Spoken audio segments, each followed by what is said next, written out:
ॐ करालवादनं घोरं मुक्तकेशिं चतुर्भुजं कालिकं दक्षिणं दिव्यां मुण्डमाला विभूषितं शद्दश्छिन्न क्षीरखड्गः वामार्धोर्ध्वकरम्बुजम् अभयं वरदं चैव दक्षिणार्धोर्ध्वपाणिकम् ॐ।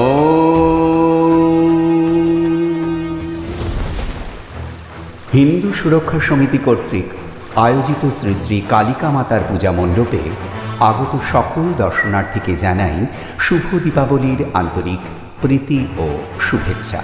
प्रथम वर्षे आमादेर विशेष आकर्षण अयोध्यार राम मंदिरेर आदले मंडप सज्जा।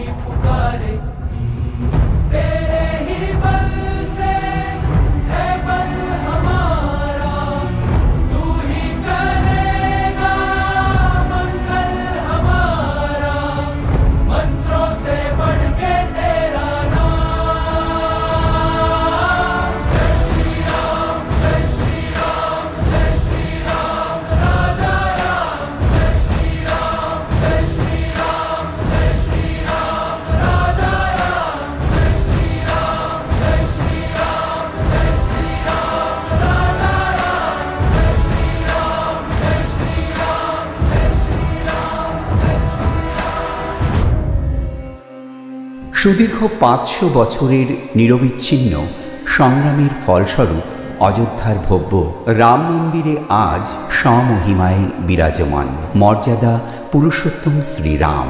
1528 খ্রিস্টাব্দে বর্বর মোঘল হানাদার বাবরের সেনাবাহিনীর হাতে অযোধ্যায় প্রতিষ্ঠিত শ্রীরামচন্দ্রের মন্দির ধ্বংসপ্রাপ্ত হয়।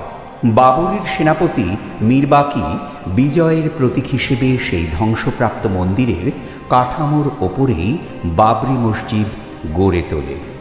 সনাতনী হিন্দু সমাজ প্রথম দিন থেকেই তাদের আস্থা বিশ্বাসের অন্যতম কেন্দ্রস্থল শ্রীরাম মন্দির পুনঃপ্রতিষ্ঠার জন্য দৃঢ় প্রতিজ্ঞ হয়।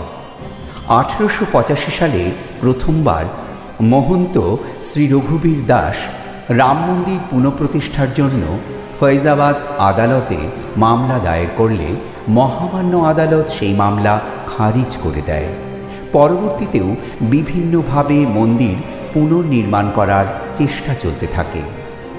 1949 সালের 23শে ডিসেম্বর বিতর্কিত বাবরি ধাঁচায় শ্রীরামলালার মূর্তি বিরাজমান অবস্থায় দেখা যায়।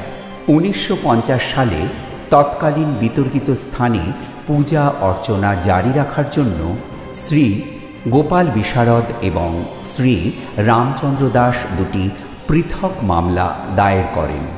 পরবর্তীতে নির্মোহী আখড়ার পক্ষ থেকেও একই মর্মে আরেকটি মামলা দায়ের করা হয়। আইনের ঘাত প্রতিঘাতের সাথে সাথে সনাতনী হিন্দু সমাজের পুঞ্জীভূত ক্ষোভের বহিঃপ্রকাশ ঘটে এবং 1992 সালের 6ই ডিসেম্বর জাগ্রত হিন্দু সমাজ বিতর্কিত বাবরি ধাঁচা ধূলিসাৎ করে।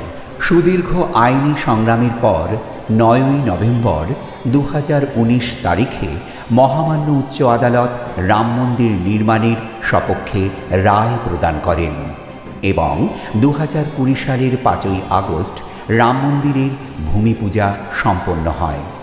অবশেষে 2024 সালের 22শে জানুয়ারি অযোধ্যায় নির্মিত ভব্য রাম মন্দিরে শ্রীরাম লালা বিগ্রহের প্রাণ প্রতিষ্ঠা হয়।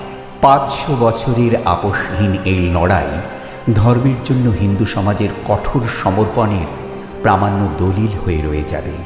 শুধু অযোধ্যাস্থিত রাম মন্দিরই নয়, জেহাদি আগ্রাসনের ফলে শ্রীকৃষ্ণ জন্মভূমি মথুরা, কাশীর জ্ঞানবাপী এবং মালদার আদিনাথ শিব মন্দির সহ প্রায় 40 সহস্রাধিক মন্দির বর্তমানে অহিন্দু শক্তির দ্বারা দখলীকৃত।